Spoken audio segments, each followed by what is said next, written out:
تو ایک میسیج آیا. یہ ایک آپ کے ذریعے میں نئی چیز بتانے لگا. میں ادھر بیٹھا ہوں, میں پرائم منسٹر ہوں, میں ادھر ہی ہوں جو تم نے کرنا کہا. یہ میں نے 2 آرمی چیفس کو یہی بات کہی.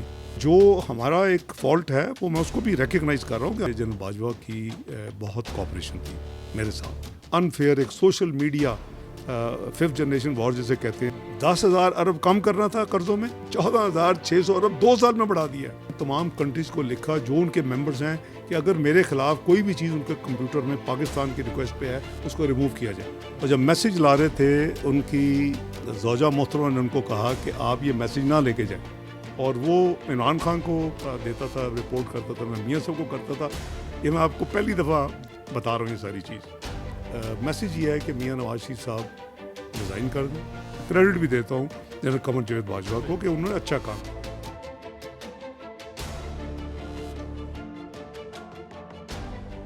پاکستان مسلم لیگ کے سینئر رہنما اور سابق وزیر خزانہ اسحاق ڈار آج سے تقریباً 3 سال پہلے لندن آئے, اور جب اس وقت مسلم لیگ کی حکومت تھی جب انہوں نے پاکستان چھوڑا تھا. لیکن اسحاق ڈار صاحب لندن سے ہو کر نہ صرف یہ کہ وہ پاکستانی پالیٹکس میں وہ سرگرم ہیں, بلکہ وہ خاص طور پر جو معیشت کے اوپر اور سیاست کے اوپر وہ روزانہ کی بنیاد پر کامنٹ کرتے ہیں. حالانکہ جو پاکستان الیکٹرانک میڈیا اتھارٹی ہے انہوں نے اسحاق ڈار صاحب کو بین کیا ہوا, وہ پاکستانی ٹیلی ویژن چینلز پر وہ کامنٹ نہیں کر سکتے. ان سے سیاست اور اکانومی پر آج بات کرتے ہیں.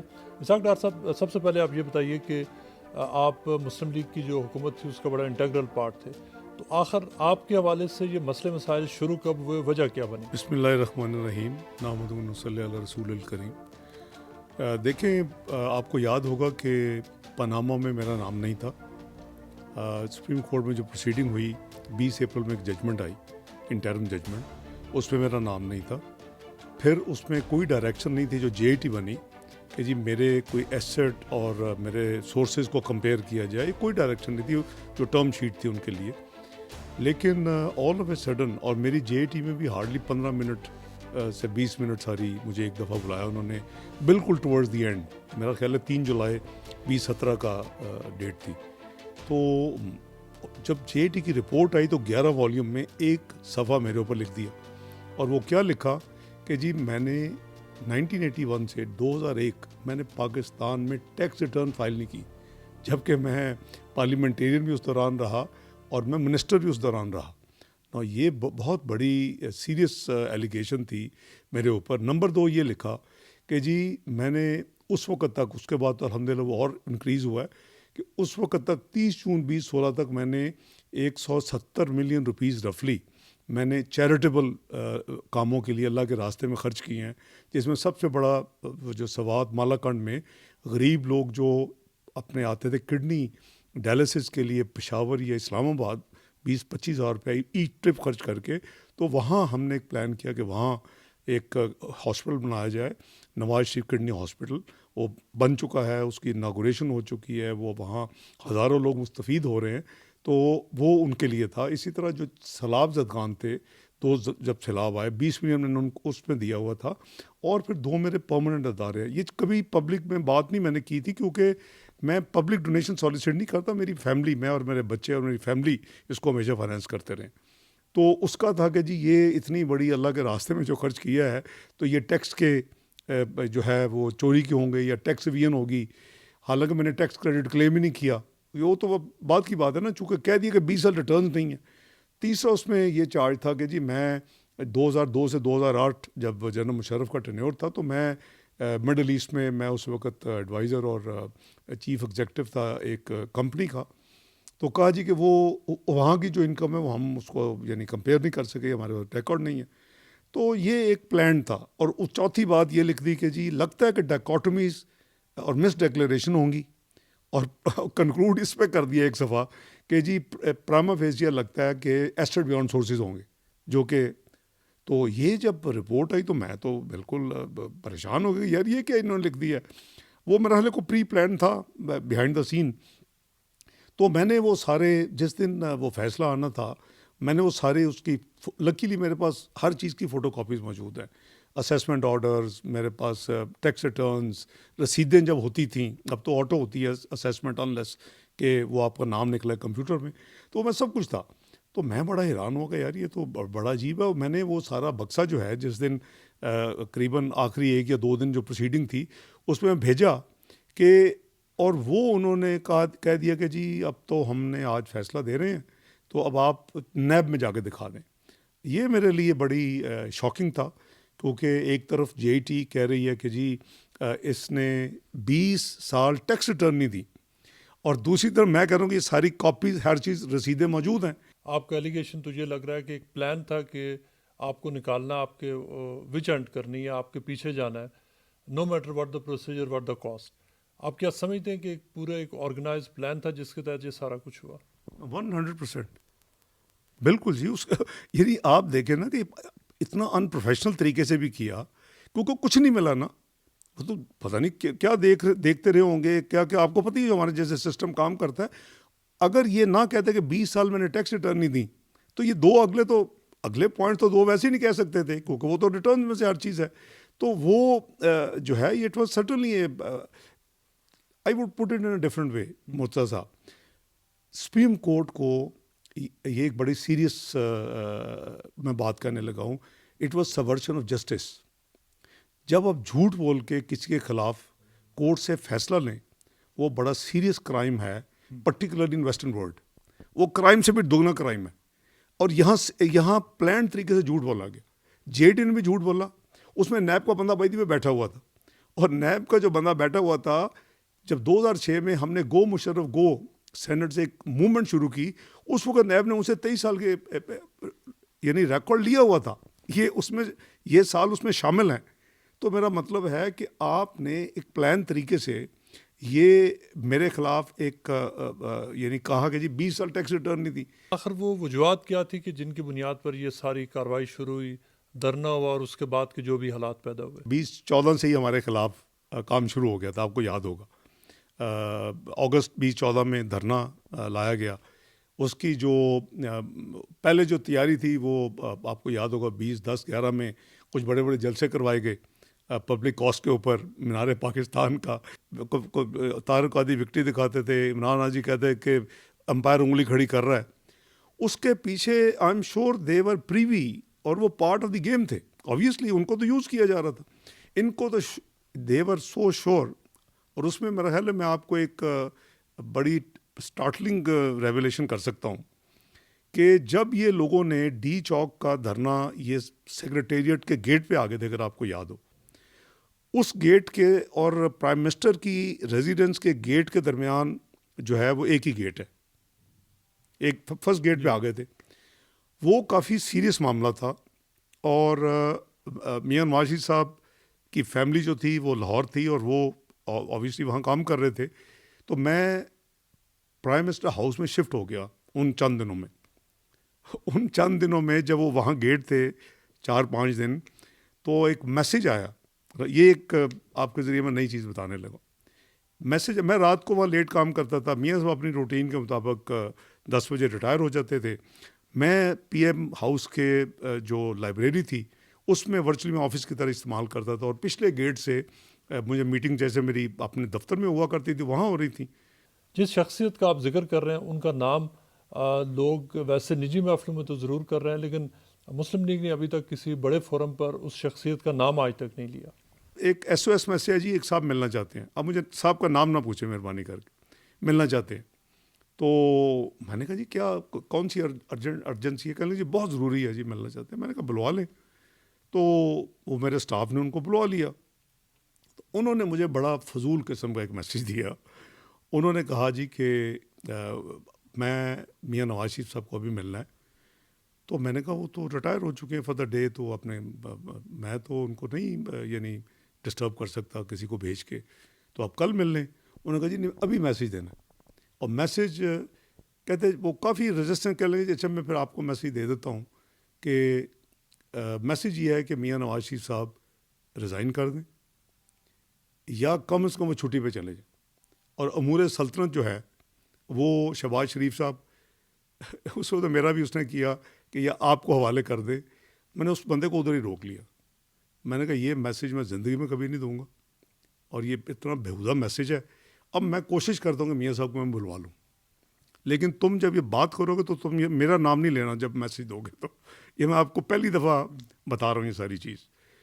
تو وہ پھر میں نے ان کے جو سٹاف تھا جو کمرے تک جن کی ایکسیس تھی ان کو بھیجا کہ جی میری طرف سے کہیں کہ بڑا ارجنٹ ایک ان اوائڈیبل ہے، آپ مہربانی کریں تو ذرا چینج کر کے آ جائیں. تو وہ کوئی 10-15 منٹ میں میاں صاحب تشریف لے آئے. تو اس بندے نے وہ میسج دیا لیکن اس نے وہ میرے والا حصہ ایڈٹ کر دیا کیونکہ میں نے اس سے یہ طے کیا تھا کہ میرا نام نہیں اپنے لینا، میں نہ میں اس میں انٹرسٹڈ ہوں، نہ یہ بات مجھے اچھی لگی.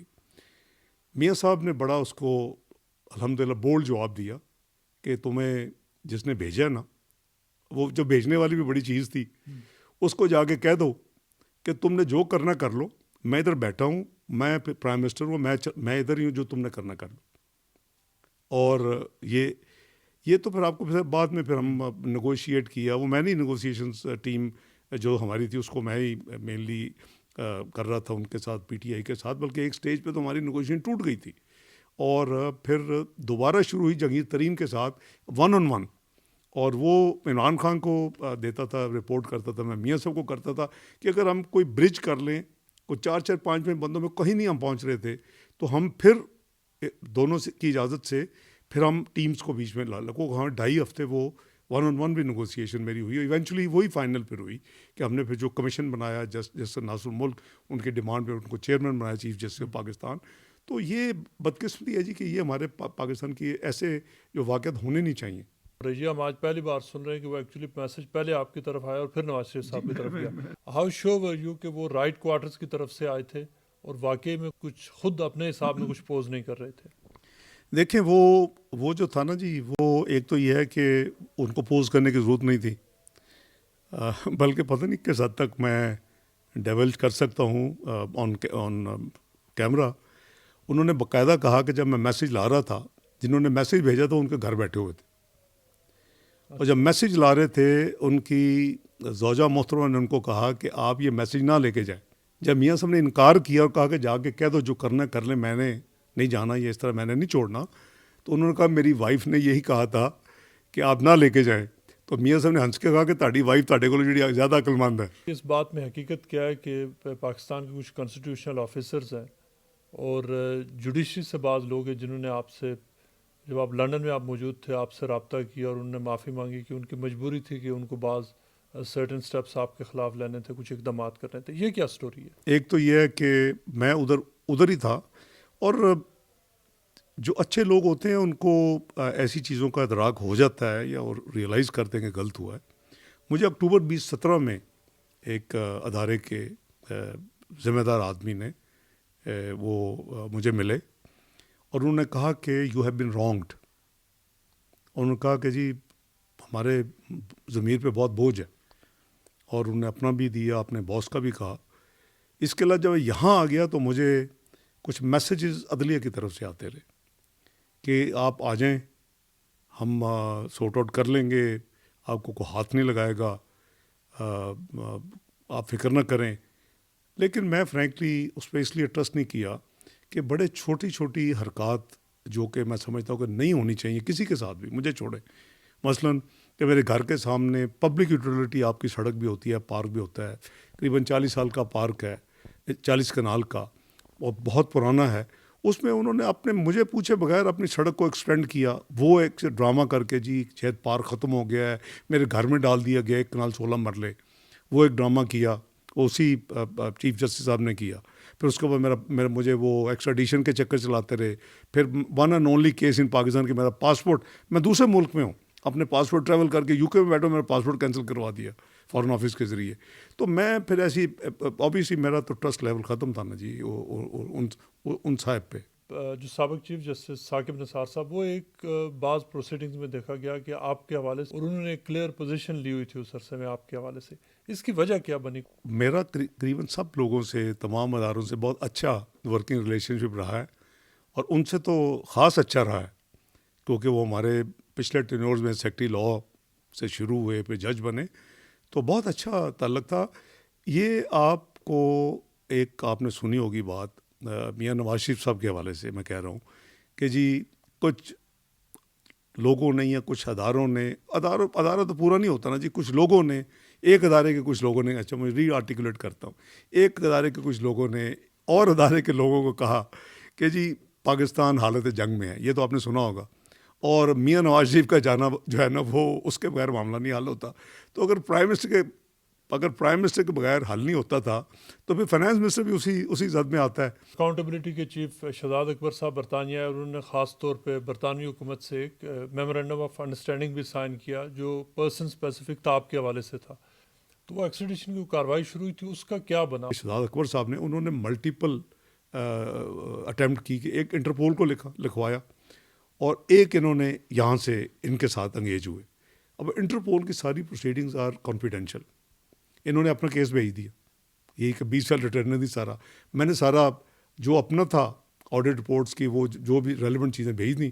انہوں نے قریباً 14 مہینے لیے یہ سارے پروسیس میں. ان کی چیزیں میری وہ کورسپونڈنس کے ذریعے ہوتا ہے سارا.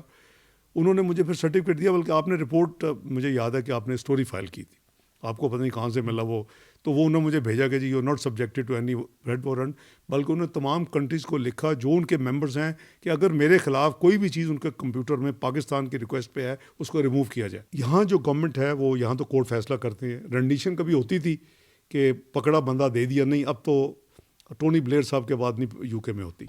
تو آپ کو کورٹ جو ہے جو ایگزیکٹو جو گورنمنٹ ہے وہ میکسیمم یہ کر سکتی ہے آپ کو oblige کرنے کے لیے کہ جی وہ ٹریگر کر دے جی کورٹ پروسیڈنگ. میں سمجھتا ہوں اور میں ہوپ, مجھے امید ہے کہ یہ نوبت نہیں انشاءاللہ آئے گی. ان کی گورنمنٹ کے پاس اب سب کچھ ہے. ان کو یہ بھی پتہ ہے کہ ہیومن رائٹس واچ کیا کہہ رہی ہے نیب کے بارے میں. ان کو یہ بھی پتہ ہے سپریم کورٹ کے ریسنٹ جو ایک ججمنٹ آئی ہے خواجہ سعد رفیق کے کیس میں, اس میں کیا ریمارکس ہیں. تو نیب کی جو ہے نا وہ ایکسٹرا لیگل ساری کارروائی ہوتی ہے اور ساری جو ہے وہ قانون اور آئین کے خلاف ہے. اس کا مطلب یہ ہے کہ برطانوی حکومت نے اس حوالے سے ابھی تک آپ سے کوئی بات چیت نہیں کی, اور جو ایکسٹریڈیشن کی جو ریکویسٹ ہے اس کو سیریسلی نہیں لیا جا رہا. Let's say hypothetically home office trigger کر دیتا ہے تو یہاں کورٹ کی پروسیڈنگ ہوگی اوپن, آپ بھی بیٹھ سکیں گے. انٹرپول کا آپ کو کچھ نہیں پتا انہوں نے کیا بھیجا, میں نے کیا بھیجا, آپ کو فیصلہ سم ہو یو گاٹ دی کاپی. ٹھیک. یہاں جو ہے کورٹ میں اوپن پروسیڈنگ ہوتی ہے. تو میں نے اپنے پیپرز یہاں جو ایکسپرٹس ہیں one of the top in you کے, میں نے ان کو سارے پیپر دکھائے, ان کا وہ کیس کا دکھایا اور جے آئی ٹی کے ایک صفحہ دکھایا. انہوں نے کہا جی کہ the court will throw the authorities out of court. But اس نے مجھے ایک بات کہی اور وہ میرے اوپر بہت وے کرتی ہے. اس نے کہا کہ آپ سے, اس نے کوئی ایک سرچ کی ہوئی تھی میرے اوپر, اس کیو سی نے, بہت ٹاپ ہے, اس نے 8 کتابیں لکھی ہیں ایکسٹریڈیشن پہ یو کے میں. اس نے کہا جی کہ کورٹ آپ کو, میں نے سرچ کیا ہے تو آپ کو کوئی مسئلہ تھا, جیسے آپ نے پوچھا نا ڈاؤن لیگ یا کوئی فزیکل لڑائیاں, تو کورٹ آپ کو, میں اگر دیکھ سکتی ہوں کہ یہ چیزیں انٹرنیٹ پہ دنیا پڑھ رہی ہے کہ آپ کا مسئلہ کچھ اور ہے, تو جج آپ کو قرآن کے اوپر حلف, تمہاری ہولی بک پہ حلف لے کے پوچھے گا کس سے کیا لڑائی ہوئی, کتنے اماؤنٹس انوالو تھے, ڈان کیا تھی, اس کی کیا. آئی ڈونٹ وانٹ کہ میرے ملک کے بارے میں یو کے کورٹ میں قرآن پہ حلف کی وجہ سے مجھے وہ باتیں کرنی پڑیں. تو آئی ہوپ کہ sense will prevail, and I hope کہ ہوم آفس جو ہے جن کو پتہ ہے کہ ایسی کوئی بات نہیں ہے, دے ہیونٹ بادر می. اس کے بعد کوئی میرا نہیں ہے جی کوئی انٹریکشن ان کے ساتھ as such. P T I کی حکومت کو اب 2 سال مکمل ہو چکے ہیں, اور اس وقت پی ٹی آئی کی حکومت سیلیبریٹ بھی کر رہی ہے, اور ان کا یہ دعویٰ ہے کہ انہوں نے جو اکانومی ہے اس کو, اب وہ کہا ہے کہ 2 سال ان کو کچھ لرننگ پروسیس سے بھی گزرنا پڑا, لیکن اب ان کا یہ دعویٰ ہے کہ جو اکانومی اور پاکستان ہے وہ رائٹ ڈائریکشن میں جا رہے ہیں, اور جتنے بھی جو اکنامک انڈیکیٹرز ہیں وہ مثبت آ رہے ہیں, اور بہت سارے لوگ اس بات کو تصدیق بھی کر رہے ہیں. یہ میرے کہنے سے یا پی ٹی اے کے کہنے سے تو اکانومی ٹھیک نہیں ہوگی نا, وہ تو فیکٹس ہیں, گراؤنڈ ریالٹیز. تو 2 سال کی جو پرفارمنس ہے وہ تو پتھیٹک ہے. کرونا کے آنے سے پہلے پاکستان کی معیشت تباہ ہو چکی تھی, گراؤنڈ ہو چکی تھی. وجہ 68 ایئرس کے بعد 1952 میں ایک دفعہ ہماری جی ڈی پی منفی ہوئی تھی. 68 ایئرس کے بعد ہماری جی ڈی پی جو گروتھ ہے وہ منفی میں چلی گئی ہے. ہم نے 5.8% پہ چھوڑا تھا, ڈسپائٹ دھرناس, ڈسپائٹ استعفے and everything, political instability ہمارے پیچھے لگے ہوئے ہیں. اس کے باوجود ہم نے 5.8% ملک کو چھوڑا, اور یہ one of the smartest G D P تھی. وہ اگر یہ چیزیں نہ ہوتی تو یہ 7% کے قریب ہوتی ہے ہماری جی ڈی پی بائی دی وے.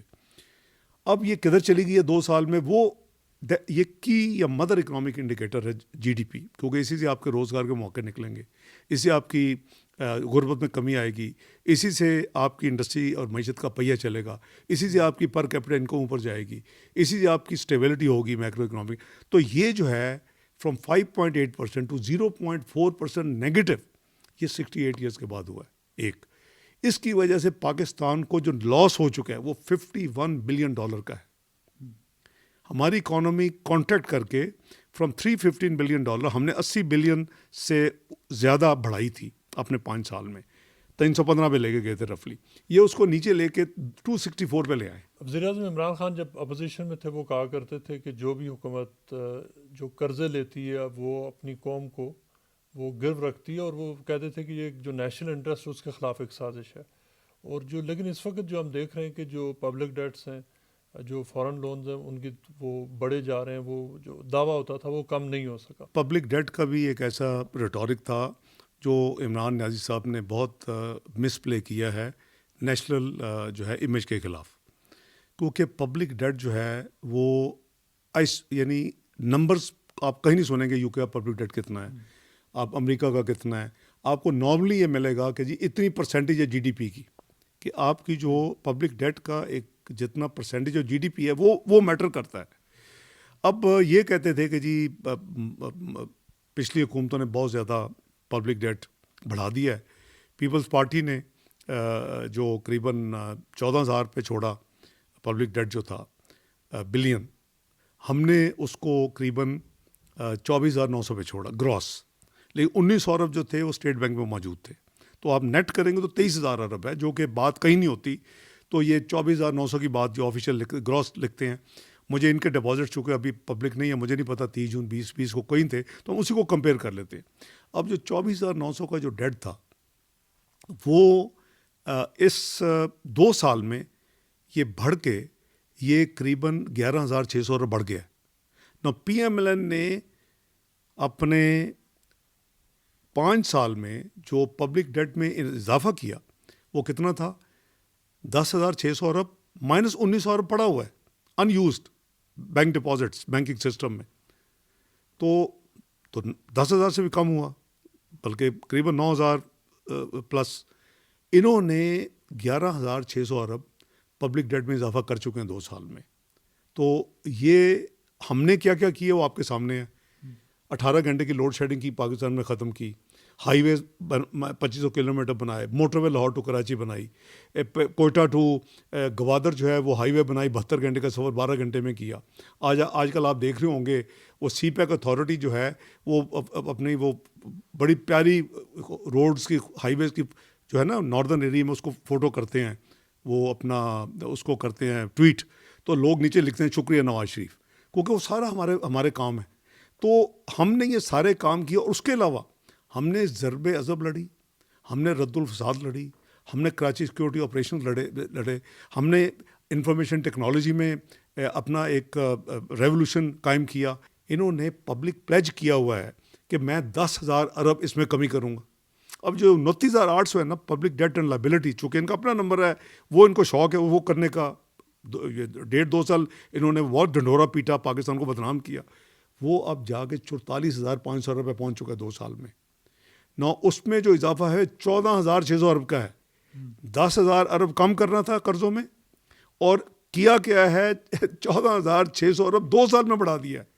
اس سے آگے انہوں نے لکھ کے انٹرنیشنل فائنینشیل انسٹیٹیوشنس کو پروجیکشن دی ہوئی ہیں. I have an access to those projections. اس کے مطابق یہ قریباً دگنا کریں گے پاکستان کا جو پبلک ڈیٹ ہے ان 5 سالوں میں. خدا نخواستہ یہ ہوا تو ہمارے لیے بہت بڑا ڈیزاسٹر ہے. ہم پہلے تو ڈیٹ ٹریپ میں نہیں تھے. جب مسلم لیگ نون نے چھوڑی تو اس وقت ہم قریباً وہ 72% تھا. اگر ہم 19 ارب نکال دیں 67% وچ از ویری یعنی سسٹینیبل. امریکہ کا 104% ہے, جاپان کا 230% ہے, یو کے کا قریباً 98% ہے. تو یہ مختلف جو یورپین ڈیولپڈ کنٹریز ہیں ان کے بھی ہوتا ہے آف جی ڈی پی. تو ہمارا جو تھا وہ ہم نے جو چھوڑا تھا وہ 72% تھا گراس. اگر ڈپازٹ نکال دے جو کہ اصل فگر ہے تو 67. آج جو گراس ہے لائبلٹیز کے ساتھ یہ پہلی دفعہ پچھلے 20 سال میں یہ 106.80% آف دی GDP پہ لے کے ہیں. ڈاکٹر صاحب حکومت کا یہ کریڈٹ تو بنتا ہے کہ جو فارن ریمیٹنسز ہیں وہ بڑھی ہیں، اور اس حوالے سے کلیئر جو انڈیکیشنز یہی ہیں کہ PTI کی حکومت کے تحت اس میں بہت زیادہ پازیٹیوٹی دیکھنے میں آئی ہے. آئسولیٹڈ چیزیں تو آپ اگر دیکھیں گے ایک ایک کر کے، آپ ایک 100 منزلہ عمارت کو پہلے آپ اس کی 60-70 منزلہ گرا دیں، یعنی تباہی کر دیں، پھر آپ اب 2-4 منزلہ اس کی دوبارہ ریکنسٹرکٹ کریں تو آپ اس کو سیلیبریٹ کریں. تو جہاں تک ریمیٹنسز کا تعلق ہے، دیکھیں ہر حکومت یہ فورن ریمیٹنسز جو پاکستانی ہمارے بہن بھائی بھیجتے ہیں وہ ان کا ہم شکریہ ادا کرتے ہیں. ہم نے بھی قریباً 13.67 بلین ڈالر سے اٹھایا 2013 میں، اور ہم اس کو الحمدللہ 19.9 بلین پہ لے گئے. ہم نے اس میں کافی ایفرٹ کی، کچھ انسینٹیوز دیے، کچھ اس میں ہم نے سسٹم امپرومنٹ کی، تو وہ چلی گئی. اب ان کا جو ہے یہ 23 بلین پہ قریباً ان کی چلی گئی ہے 2 سال میں. یہ اچھی بات ہے، لیکن ہمیں یہ بات ذرا مد نظر رکھنی چاہیے کہ کرونا کی وجہ سے اس سال لوگ حج اور عمرہ پہ نہیں گئے. 3.5 ارب ڈالر جو ہیں وہ رفلی ہر سال یہ لوگ خرچ کرتے ہیں، یعنی منی چینجر سے لے کے جاتے ہیں. وہ ہمارے سسٹم سے نہیں نکلا، اور میری اطلاع یہ ہے کہ اس کو ری سائیکل کر کے پاکستان لایا گیا، کیونکہ وہ کتنی دیر بیٹھا رہے گا، اپنے سٹاک ہے نا اس کا، تو منی چینجر کا سٹاک ہے، تو وہ اب تو اگلے سال حج ہوگا نا، عمرہ اب پتہ نہیں کب کھلے گا. تو وہ کچھ پیسے آئے ہیں جس کی وجہ سے ریمیٹنس میں بھی اضافہ ہوا ہے. ظاہر ہے وہ ریمیٹنس کے طور پہ آ رہے ہیں، اور اس کی وجہ سے کرنٹ اکاؤنٹس سرپلس بھی ہوا ہے جو ڈیفیسٹ تھا. عمران خان نے اپنی کیبنٹ کو باقاعدہ انسٹرکشنز دی ہیں کہ ہر طرح کی جو ریسورسز ہیں ان کو استعمال کیا جائے اور نواز شریف کو واپس لایا جائے. تو نواز شریف صاحب کا کیا واپس جانے کا ان کا، آپ کی تو ان سے ریگولر یہاں پر ملاقات بھی ہوتی ہے اور آپ سے وہ مشورہ بھی لیتے ہیں، تو ان کا پلان کیا پاکستان واپسی کے حوالے سے؟ اور یہ جو کہا جا رہا ہے کہ وہ کچھ ڈیل کر کے آئے ہوئے ہیں، کچھ NRO کی بات ہو رہی ہے، کیا اس میں کچھ حقیقت ہے؟ دیکھیں جی، میاں نواز شریف کوئی NRO یا ڈیل پہ بلیور نہیں ہے. میں نے آپ کو ان کا اتنا بولڈ واقعہ بتا دیا ہے، تو وہ ان کا کریکٹر شو کرتا ہے جو میں نے آپ کو 2014 دھرنے والا بتایا، نومبر دسمبر والا واقعہ. تو دیکھیں ان کی ہیلتھ جینون ایشو ہے، ان کے پلیٹلیٹس کی ایشو ہے، ان کی ہارٹ کی ایشو ہے، ان کی سپلائی اور آکسیجن برین کی ایشو ہے. یہ 3 ایشوز ہم نہیں، پاکستان کے کریڈیبل انڈیپینڈنٹ، اب شمسی صاحب سے تو ہمارا کوئی تعلق نہیں ہے جو کراچی کے ایکسپرٹ ہیں، ہم نے تو ان کو نہیں بلوایا تھا، پنجاب گورنمنٹ نے بلوایا تھا. یاسمین راشد صاحبہ تو ہماری کوئی انڈور ہماری PML کو جوائن نہیں کرنے والی، یعنی اسٹانچ PTA سپورٹر ہے، ہمیشہ ہمارے خلاف الیکشن لڑتی رہی ہیں. بھئی ان لوگوں نے، اور پھر خود میاں نواز شریف کی اسٹیٹمنٹ، اپنا کابینہ کی اسٹیٹمنٹس، وزراء کی اسٹیٹمنٹ دیکھے. بھئی آپ اتنا بڑا یو ٹرن لے رہے ہیں اور آپ اتنے ان ہیومن ہیں، اتنے ہارٹ لیس ہیں کہ آپ ان کو کہہ رہے ہیں جی کہ اپنا ان کو ایکسٹینشن نہیں دی. جو پرابلم تو یہاں سے شروع ہوئی نا جی، ایکسٹینشن. اب ان کی یہاں کرونا میں، آپ بھی UK میں ہیں، آپ مجھے بتائیں کہ کیا نارمل ایکٹیو انٹرونشن میڈیکل ہو رہی ہیں؟ یہ سب سسپینڈڈ ہیں، صرف پریونٹیو ہو رہی ہیں. اور میاں نواز شریف صاحب کو میری ذاتی رائے میں اپنے علاج کو فرسٹ پریفرنس دینی چاہیے. اس علاج کو مکمل کرنے کے بعد وہ ایک دن بھی یہاں نہیں رکیں گے. وہ تو آگے جب سزائیں ہوئی تھیں اس وقت بھی رک سکتے تھے. ایک اور نئی چیز بتاؤں، ہارلے اسٹریٹ میں تھا، ان کو کالز آئیں کہ آپ نہ آئیں. انہوں نے کہا جی میں نے تو 7 دن کے اندر وکلا کہتے ہیں آنا ہے، کیونکہ ورنہ میں وہ اپنی اس کے خلاف اپیل نہیں، یعنی سزا کے خلاف میں سرنڈر، یعنی مجھے آنا پڑے گا.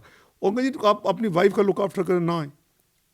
انہوں نے کہا، انہوں نے نہیں مانا، وہ گئے اپنی بیٹی کے ساتھ گئے. آپ نے دیکھا کہ انفارچونیٹلی اس کے بعد ان کی اہلیہ کی وفات ہو گئی، اور وہ فوت ہو گئی بیچاری.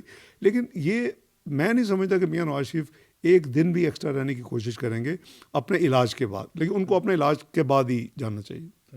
بس ڈان لیکس کا جو پوری جو ایک ایپیسوڈ چلی تھی اس میں آپ کا بڑا ایک سینٹرل رول تھا، اور اس وقت تو یوں لگا تھا کہ آپ نے معاملات سارے کلیئر کرا لیے ہیں، معاملات بلکہ سیٹل ہو گئے ہیں، اور فیوچر میں کچھ اس طرح کا لگ نہیں رہا تھا کہ کچھ نئے واقعات سامنے آئیں گے. تو وہ اس میں کیا آپ کا جو بعد میں جو آپ کے ساتھ جو معاملات ہوئے، اس کا کیا کوئی ڈان لیکس کے ساتھ کوئی تعلق تھا، یا جو چین آف ایونٹس ہوئے اس کا کوئی ریلیشن تھا کہیں؟ جی ایک ڈان لیگ کا میں سمجھتا ہوں کہ ایسے ایپیسوڈ جو ہے وہ نہیں ہونے چاہیے. نمبر ایک، اب وہ آپ کو تفصیل تو پتہ ہی ہے کہ کس وجہ سے ہوا اور کیوں ہوا، اور آج ہم نے وہی چیزیں جو میاں نواز شریف صاحب نے باتیں کی تھی، آج جب ہم فاٹف میں گرے میں چلے گئے 2018 میں، اس وقت یہی بات ہو رہی تھی نا. وہ بیسیکلی وہ ایکسٹریمزم اور ٹیررزم کے والے سے باتیں تھی ساری. یہ میں نے 2 آرمی چیفز کو یہی بات کہی. میں نے کہا کہ یہ ایکول چانس ہے کہ یہ سول سے ہوا ہی نہیں. تو میرا اوپینین ہے، بٹ جو اس کی سیٹلمنٹ تھی وہ ضروری تھی. اس کی وجہ یہ تھی کہ جو ڈان لیگ کا پھر کمیشن بنا اور پھر ایک رپورٹ آئی، تو اس میں سمجھتا ہوں کہ جنرل باجوہ کی بہت کوآپریشن تھی میرے ساتھ. کو میں ان سے وہ ڈسکس کر رہا تھا اور وہ رپورٹ بیلنس کی گئی، کیونکہ اس میں یعنی غداری کے مقدمے چلانے کا ایک پرپوزل تھا. اور اس کے بعد جو ان لکی پارٹ تھا وہ یہ تھا کہ ہم نے جو ریکمنڈیشنز تھیں اس رپورٹ کی، وہ ہماری انڈرسٹینڈنگ تھی کہ اس کو پبلک کریں گے. وہ جو تھا وہ منسٹری آف انٹیریئر نے وہ نوٹیفائی کی تھی. وہ ایکچولی رپورٹ پبلک نہیں ہوئی. وہ ایکشنز ہو گئے. جب ایکشنز ہو گئے تو پرائم منسٹر آفس نے ایک نوٹیفیکیشن جاری کر دیا پرنسپل سیکرٹری فواد حسن فواد صاحب نے کہ جی چونکہ یہ ایکشن جو ہے ایز پر رپورٹ ہو گئے ہیں، میٹر ورچولی ختم ہو گیا نا. تو اس پہ پھر بدمزگی ہوئی اور کیونکہ وہ ریکمنڈیشن تو لاجیکل، جو آل بی فیئر کہ جو ہمارا ایک فالٹ ہے وہ میں اس کو بھی ریکگنائز کر رہا ہوں کہ ہمیں وہ پبلک کرنی چاہیے تھی اور اس کے بعد وہ نوٹیفیکیشن ہونی چاہیے تھی، چاہے ایک دن بعد ہوتی. تو وہ پھر میں نے دوبارہ اپنا must give credit to general Bajwa کہ انہوں نے پھر سمجھا، کیونکہ ٹویٹ ہو گئی مین وال اور اس نوٹیفیکیشن کو ریجیکٹ کر دیا گیا. دین آئی جمپڈ ان اینڈ دوبارہ میری پھر ان سے نیگوسیشن شروع ہوئی اور میں نے ان کو یہ کنونس کیا کہ یہ humiliation of prime minister office ہے. اوبیسلی میرا لیڈر تھے، میرا پرائم منسٹر تھے، اور وہ تو دنیا میں پھر آپ کی جو ریٹ ہے اور آپ کی جو ایک پی ایم آفس کی ایک آنر اور گریس ہے وہ ختم ہو جاتی ہے. تو وہ میں نے ان نیشنل انٹرسٹ، میرے نزدیک آج بھی ان نیشنل انٹرسٹ اچھا کام کیا، اور اس میں کریڈٹ دے رہا ہوں cooperation of general Bajwa and D G آیا سے اس وقت جو نوید مختار صاحب تھے، وہ دونوں کے ساتھ میری نیگوسیشن ہوئی اور یہ بڑا اچھا سیٹل ہو گیا.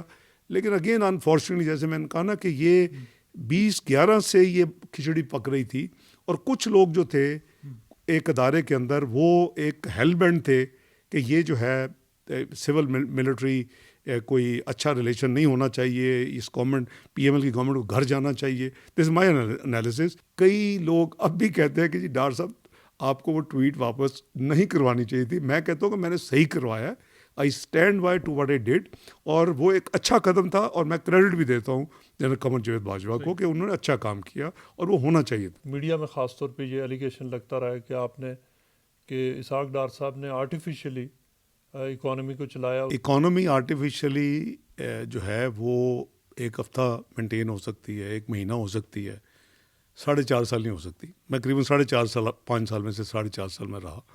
میں نے نومبر 22 میں نومبر 22 کو 2017 میں نے چارج چھوڑا تھا. تو یہ آرٹیفیشل جو ہے نا یہ ایک ایکسکیوز کہہ لیں، لیم ایکسکیوز یہ گورنمنٹ دیتی رہی اب تک، اور ابھی 2 سال ہو گئے ابھی تک وہ چلنا نہیں سیکھے، اپنے پاؤں پہ کھڑے نہیں ہوئے. اکانومی جو ہے ہمارے علاوہ پاکستان کے، تو پاکستان بیورو اسٹیٹسٹکس انڈیپینڈنٹ ہے، اسٹیٹ بینک انڈیپینڈنٹ ہے، اکنامک ڈویژن ہے، فائنانس ڈویژن ہے، سارے ریکارڈ سارا ہوتا ہے. انٹرنیشنل ادارے آپ کے ساتھ جو ہے، ہم آئی ایم اے کے پروگرام پہ تھے، وہ تو آپ کا پوسٹ مارٹم کرتے ہیں ہر 3 مہینے کا، ایک ایک لفظ، ایک ایک فگر، ایک منسٹری کے ساتھ وہ جب کوارٹرلی ریویو ہوتا ہے، اور یہ ڈاکومنٹڈ گلوبلی ہے. تو اس لیے، اور تعریفیں پاکستان کی 1.5 سال کے بعد قریباً شروع ہوئیں، جو کہ 3 سال کے بعد یہاں پہنچ گئی. اور وہ again global report PricewaterhouseCoopers کی کہ پاکستان نے جس طرح ترقی کی ہے، پاکستان اب 2030 میں G20 کا ممبر ہوگا. ہماری اٹالین اور کینیڈین اکانومی ہمارے پیچھے چلی جانی تھی. اب آپ کا ایک سٹاف ممبر بھی اغوا کر دیا گیا تھا، شاید ڈرائیور تھا یا کک تھا، تو وہ اسٹاف ممبر کو اس کا آپ کو کیا فائنڈنگس تھی بعد میں، کس نے اس کو اغوا کیا گیا تھا، مطالبات کیا تھے، ہوا کیا تھا؟ میٹنگ کر رہا تھا فرانس کے صدر سے پیرس میں، اور میں ایک او جی پی کی جو ایک میٹنگ تھی گلوبل اس پہ تھا، تو پیچھے سے ہو گیا وہ. پھر بہرحال وہ اسی کا حصہ سمجھیں. یہ سارا شاخسانہ جو ہے نا، کیونکہ وہ لگتا ہے کہ انہی وجوہات کی وجہ سے پھر میاں نواز شریف ٹارگٹ پہ نہیں تھا، اسحاق ڈار بھی ٹارگٹ پہ تھا کہ یار یہ جو ہے ٹربل شوٹر، اس کو بھی شاید شوٹ کرے.